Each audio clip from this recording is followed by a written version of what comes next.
Alright, time to make a video. I was going to talk about 2 movies, and so I'll do that after I do this. And just read a comment. It's such a preposterously stupid comment. But, I gotta make a video. Although I want to talk about the 2 movies. So the 2 movies are Inception and Life of Pi. They're just both pieces of fucking crap. But anyway, so I'll get to that. And all kinds of spoilers and shit. So you don't want to hear that part. You probably don't want to hear any of this then. Because this first part is just for my own sake. Anyway, it's so this asshole, Christian DeAngelis, also known as Wayward Horizons, also known as Douchebag, Fucknut. What's the fucking point of this shit, jackass? I mean, he's just so annoying. Well, anyway, so I'll read the last line first and then move up. Not trying to stir shit, right? Sure you're not. Or cause drama. Yeah, come on.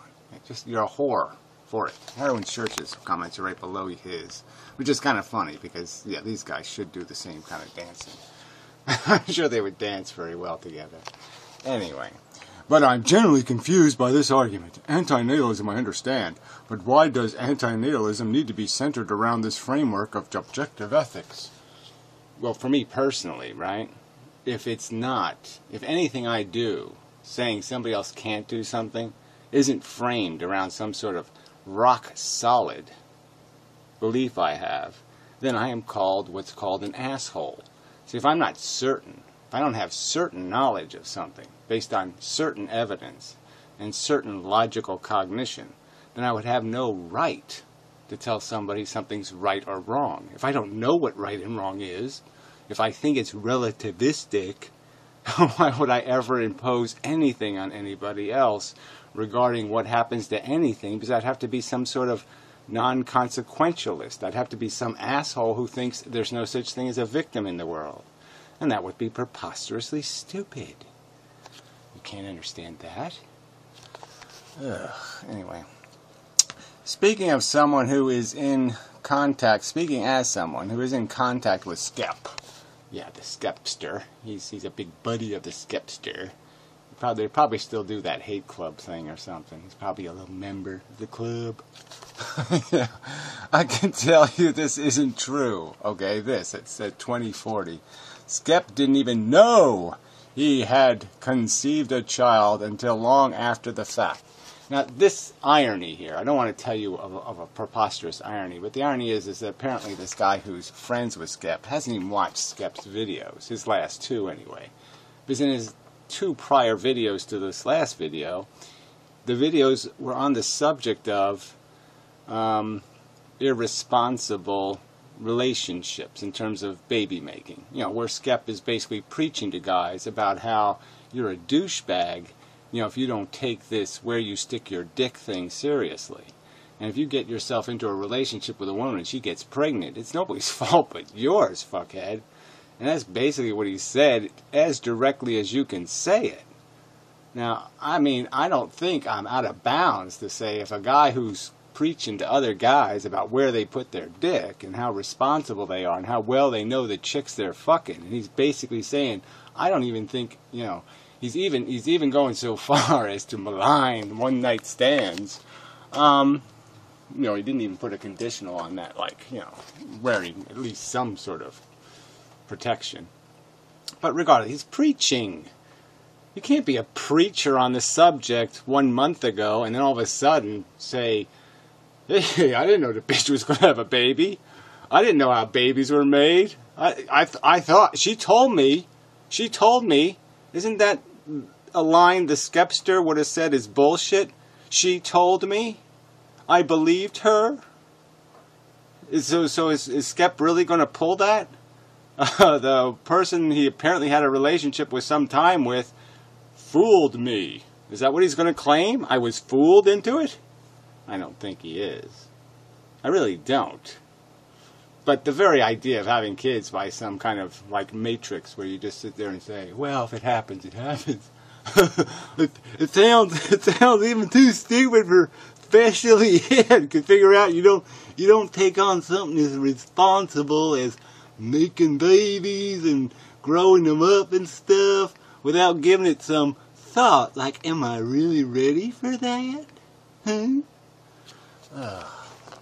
I'm also not able, I did finish this, right?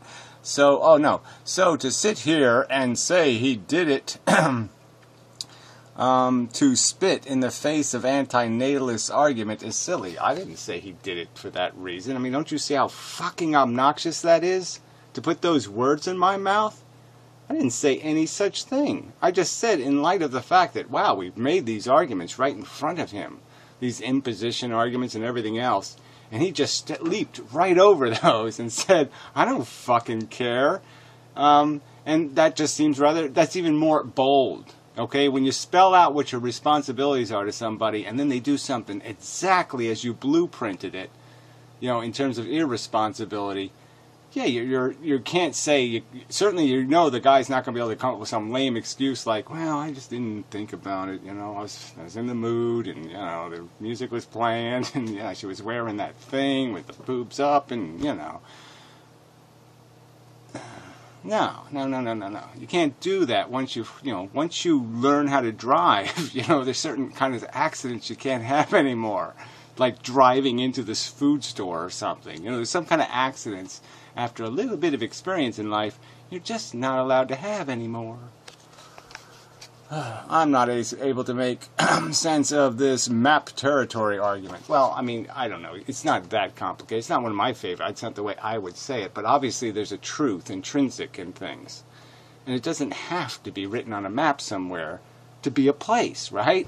So what we do when we project, okay, words and put labels on things, it's like we put the word India on India. Well, India, the word India doesn't make India India. India's India, whether we put a label India on it or not, right? It's a continent that's floating around there in the ocean and shit, right? It doesn't need us to say it's there. It doesn't need us to label it, and it still has its character. So writing the map doesn't make the reality. It's an attempt to describe the reality. You and Poodle Susan claim that rights are a descriptor of something that already exists. Yeah, we're saying that rights are a reflection, not necessarily a descriptor. I mean, I guess you could bend the word that way, but the idea is that rights, the word rights, is associated, okay, the words associated with it are claims of entitlement, based on claims of entitlement to basic conditions that we're like, we could say, I have a right to my share of oxygen, or I have a right to, you know, certain things you say you have a right to because they're basic requirements of function. And we can, what is being argued is the basic function of the mechanisms can be described. We can figure out how a car works. Gasoline goes in, motor on, exhaust out, movement is the value you're getting, right? Transportation is the value. And you have some waste and you have a consumption of fuel. And we can understand what the sentient organism is creating is sensations. And then my argument is, you know, she might have a different argument, but my argument is that's the value. That's the gasoline that goes into this engine of life on Earth. The value going in is this harm thing, this ability of sentient creatures to be harmed. Not complicated. Very simple. Very, very, very simple. And I'm saying there's no way to, in my opinion, I've heard no logical argument that unravels the simplicity of that fact, that that's the consumption. And what we don't have is any real definition of this production. Where's the movement? Where's the accomplishment? All we do is spill gasoline all over the place and scoop up some of it with buckets to put in the engine. It's a mess. Anyway, but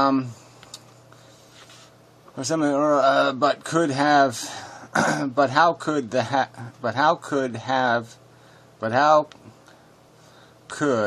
this entitlement have already been there? It's already been there by the function. You can't, like I said, what has to be said? When something is sentient, it's there. Okay, sentience creates the vulnerability to harm which creates the right not to be harmed, and the opposite word, which would be the responsibility not to harm it. You seem to think logic dictates this. Yes, I do seem to think that. If you don't know that by now, what the fuck? Why are you stalking me, you crazy fuck? You apparently don't listen to anything. Yeah, I think logic dictates that. That's right. But logic is merely a tool to gain conclusions from axioms. Well, again, I couldn't make my axioms any clearer. I couldn't make it any clearer that I do not believe they have been disputed in any single way. Suffering sucks, and the nature of living things is consumption, reproduction, cannibalism, and addiction. None of these are good qualities. Suffering sucks, and a bunch of bad qualities focused around a concept of addiction. Yeah, that's right. Those are the axioms, asswipe. And you can't figure out that logic dictates that this is a messy business to be fucking with? Yeah, not complicated. And the conclusion can only be accurate if you're working with the right axioms. Well, duh. And that's the whole fucking point of my whole videos. I couldn't have made it any clearer. I said the word, these are the premises. The fundamental value is the sentient organism. I talked about how I could look into the entire universe and not find another axiom. Not another thing worth anything but sentient fucking creatures. I couldn't have said it any more explicitly in the fucking video, asshole. And you're wasting my time with this much? Because why? Because you're a petty little fuck. Jesus Christ. And the conclusions can only be accurate if you're working with the right axioms. So, what are your axioms? Can you believe this fucking shit? Suffering sucks, retard! I mean, God fucking damn. Justice, fairness? Well, I used the word fairness. Fairness question mark. How many times did I say explicitly the word fucking fairness? It's right on the piece of paper with the words on it. It's right the fuck there. Fairness. Alright? And deserve. I talked about the game. And I pointed out that there's only 2 fucking ingredients a game really has to have. The whole point of the game, what makes it a good game, is fairness. I said it so fucking clearly. Alright. And how do you justify these axioms as empirically grounded principles? Well, I think I've explained that also. I've said this plastic bottle is not conscious. Therefore, I can squeeze it and smush it and melt it and piss on it and fuck it and do anything I want to at any time I want to. And nobody could come up with a rational explanation of how I could possibly harm this little fucker. It can't consciously experience pain. It can't consciously suffer. It can't be deprived. It can't be disappointed. It can't do a single motherfucking thing that fits into any category of word of good or bad. It's in-fucking-possible. Yet this fucking thing can. This thing I have, consciousness, creates value. When I'm dead, I'm not doing the value thing anymore. That's why you can throw me in the ground and let me get eaten by worms. That's why you can burn me in a furnace. It's because I'm dead. I cease to be conscious. I cease to be feeling. I cease to be screaming if you're harming me. So I guess I can't make it any simpler than that. If you can't understand, that's the axiom, fuckhead. You can't understand that consciousness is different than unconsciousness, then you're too fucking stupid for goddamn words. I mean, really, you don't think that's an empirically grounded principle? That consciousness is fundamentally different than unconsciousness? Fuckhead. Not trying to stir shit or cause drama.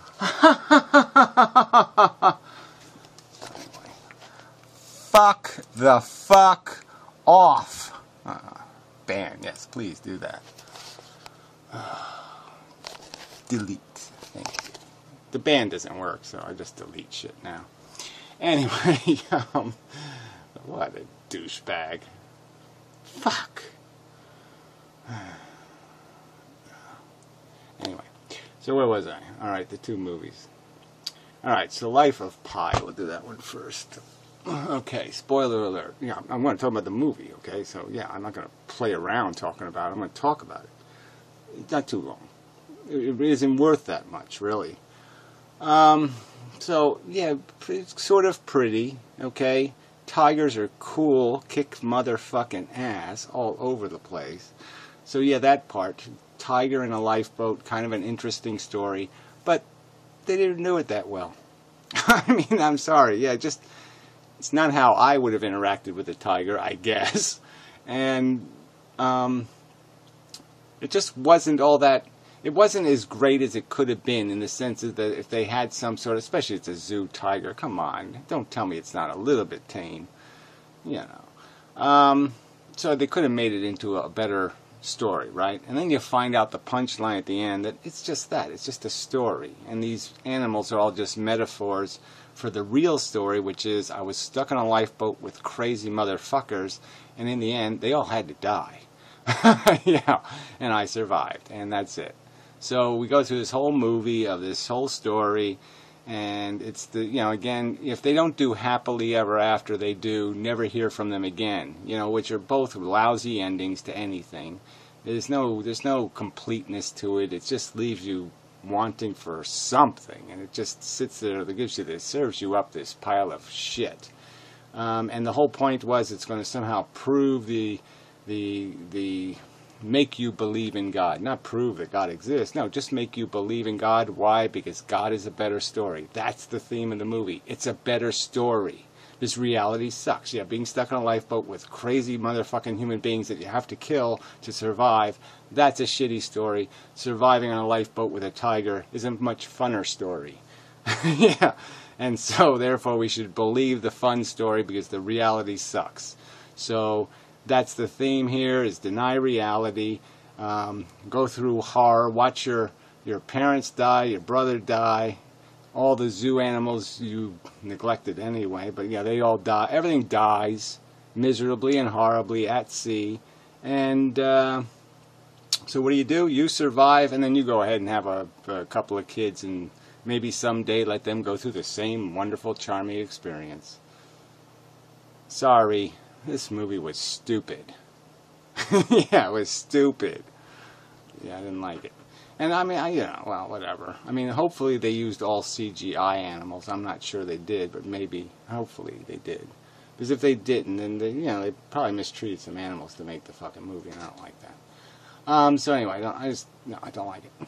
But pretty, okay? It had some pretty shit in it. Okay, so if you like pretty movies, it was pretty. But everything else sucked. So, Inception. Hey, I'm back. Yeah, sorry. Yeah, I had to do an edit. Just, I made a stupid mistake. I said Tom Cruise instead of Leonardo DiCaprio. And, in the movie Inception. And, understandable mistake because my impression of the movie was, Mission Impossible in your dreams. And that's all it was, right? They made a Mission Impossible movie with this dream background. And just fuck the whole deal. It's an interesting concept, right? So you have this interesting concept of virtual reality and dreams, and even the subcontext of getting to people's internal narrative, the real deal, the stuff hidden in people's little safes inside, and the idea of using that to manipulate people in the real world. Like you can create a real world circumstance now because you know what's in their safe kind of deal. And manipulate them, and that would be very interesting. And they didn't play that out very much. They just played it out in the sense that, like some kind of Matrix, this theme almost. But the Matrix did better. Tom Cruise probably could have done this better. He's better at Mission Impossible movies, maybe. Because, Leonardo DiCaprio was just totally nothing. Just nothing. The whole cast was nothing except for the chick. She was the chick from the movie Hard Candy, which is, I didn't realize at first, and I said, wait a minute, I know that face from somewhere. And that's what it is, the pedophile movie. The Kill the pedophile movie. Yes, it's a movie for pedophiles about killing pedophiles, something like that. Anyway, but she turned into an interesting, more adult actress. But it caught my eye anyway. piqued my interest. And so that was good, but that was it.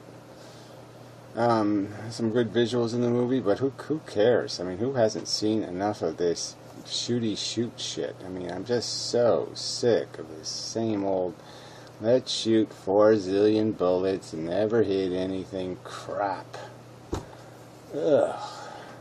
You know, and let's do it in snowshoes, and then we'll do it in, you know, dress up like pirates and swing from ropes and shoot. And I mean, it's just, who can watch this crap anymore? I mean, every time you see it coming, you know, I mean, you're just, no, don't do this white suit, guns, and snowmobile thing. Please, don't do that.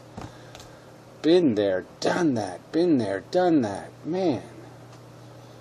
Horrible.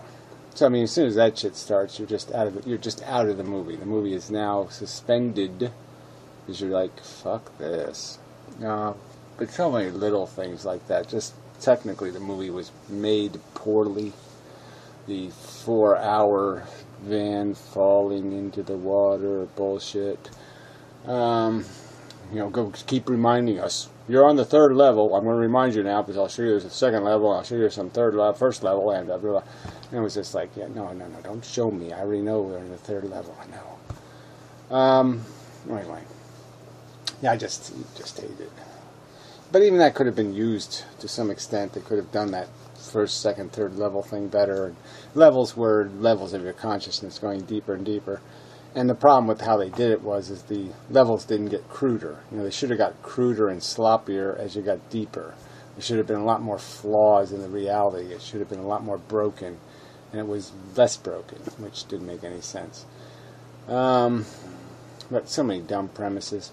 The only thing of value in the movie in terms of a plot was 2 issues. You know, the idea of a father living up to a son, you know, a son living up to a father's expectations, and a subplot of, you know, doing something in life where you make a mistake, you know, and trying to help somebody, you do something and you set them up for harm instead. They do something really stupid based on what you did, and, you know, feeling responsible for that. And they didn't even go into that very deeply about how you live with those kind of things. Yeah, this is, you know, the theme in the movie is basically the guy lives with it by ignoring it, which isn't much of a way to live with it. You don't learn much from that. You don't learn why he does what he does. You certainly don't learn why he doesn't use the same technology he used to fuck things up, to fix things in some way, for himself even. So anyway, yeah, yeah, like I said, it could have been a movie, and they decided, no, let's not make a movie, let's just entertain the kids instead. And that's what they did. And you know, it's just total downer. Boomer. And such. Yeah, there's just nothing else to say. You know, in the end movies with, like, the big joyous moment is, I saw my kids' faces for real. Yeah, I get to go home and live a domestic life. No, thank you. Eesh. Yeah, I know. Yeah, you go from being Mr. Adventure guy to, oh no, I'll go make peanut butter and jelly sandwiches for the kids. No, that's not, no. Sorry. Yeah, sorry, that doesn't make any sense. Anyway, so that, you know, just stupid movies. So, I'll smash these 2 together. I really hate when I have to do that. I'm so lazy now, I really hate when I have to edit at all. And well, everything's just a pain in the ass, you know. Just, you know, I just got everything's just too messy. I mean, my computer's too messy for that. But yeah, I mean, I might have to do it all the time, just because YouTube is starting to not like the video format that flip cameras produce. You know, the old version. And sometimes they don't process the videos, which is sort of irritating because they don't like the format. The most popular selling camera in the world at one time, and they've never liked the format, which is just sort of hilarious. Anyway, That's about all I can say, I think.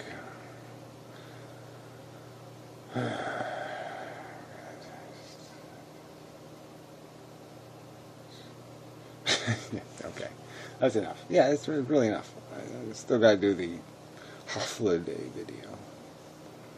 I'm not in the mood right now, so I'll save that one for later.